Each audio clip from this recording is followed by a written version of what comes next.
আহা, অসাধারণ। দেখুন কি সুন্দর, এপার থেকে ওপার দেখা যাচ্ছে। যে সে পুর না কিন্তু গাজরের পুর। নমস্কার, জ্যোতিকা রান্নাঘরে আপনাদের সকলকে স্বাগত জানাই। আজকে তো পৌষ সংক্রান্তি। পৌষ সংক্রান্তিতে আমি সাজের পিঠে করব। সাজের পিঠে করে আমি দুধে ভিজাবো। এখানে 2 লিটার দুধ নিয়ে নিয়েছি, আগে থেকে ফুটিয়ে রেখেছিলাম। এখন আমি গুড় দিয়ে ভালো করে জাল দিয়ে নেব।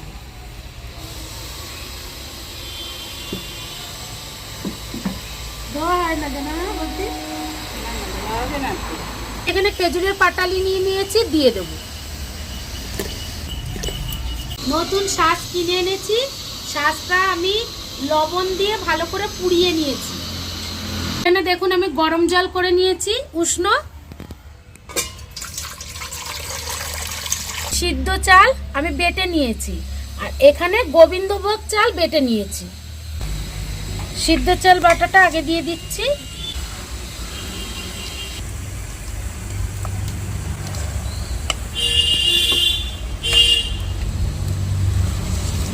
আর গোবিন্দভোগ চাল বাটাটা দিয়ে দিচ্ছি।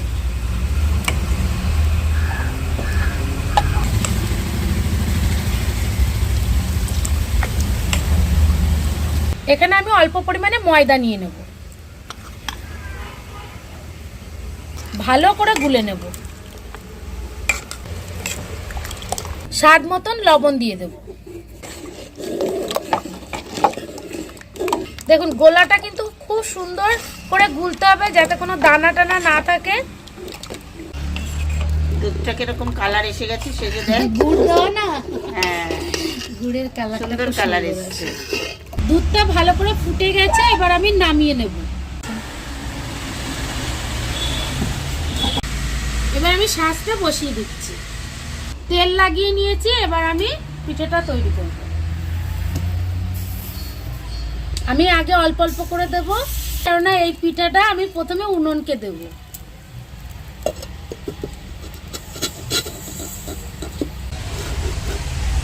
এই দেখুন পিঠেটা কি সুন্দর হয়ে গেছে।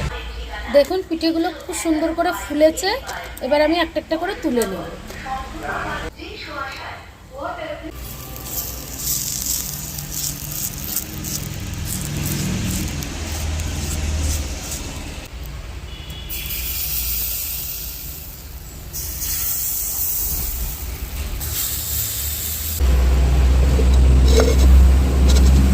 সব পিঠে আমি বানিয়ে নিয়েছি, দুধের মধ্যে দিয়েও দিয়েছি।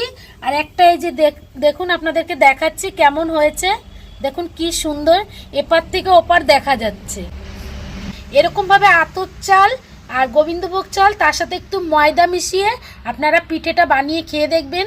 যেমন সফট হয় তেমন সুন্দর করে পিঠেটা ওঠে। খেয়ে দেখো কেমন হয়েছে। বাবা এত খেতে পারবো এখন? খাও খাও।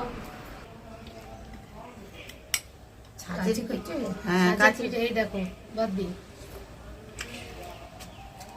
আহা আহা, এই দেখো ভেতরে সব গেছে। দারুণ হয়েছে, দারুণ এই দেখো।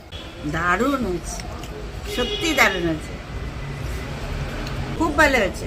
কাঁচি কচা পিঠের ভেতরে কিছু যদি না যায়, হ্যাঁ, তাহলে ভালো লাগবে না। শক্ত থাকলে ভালো লাগে না।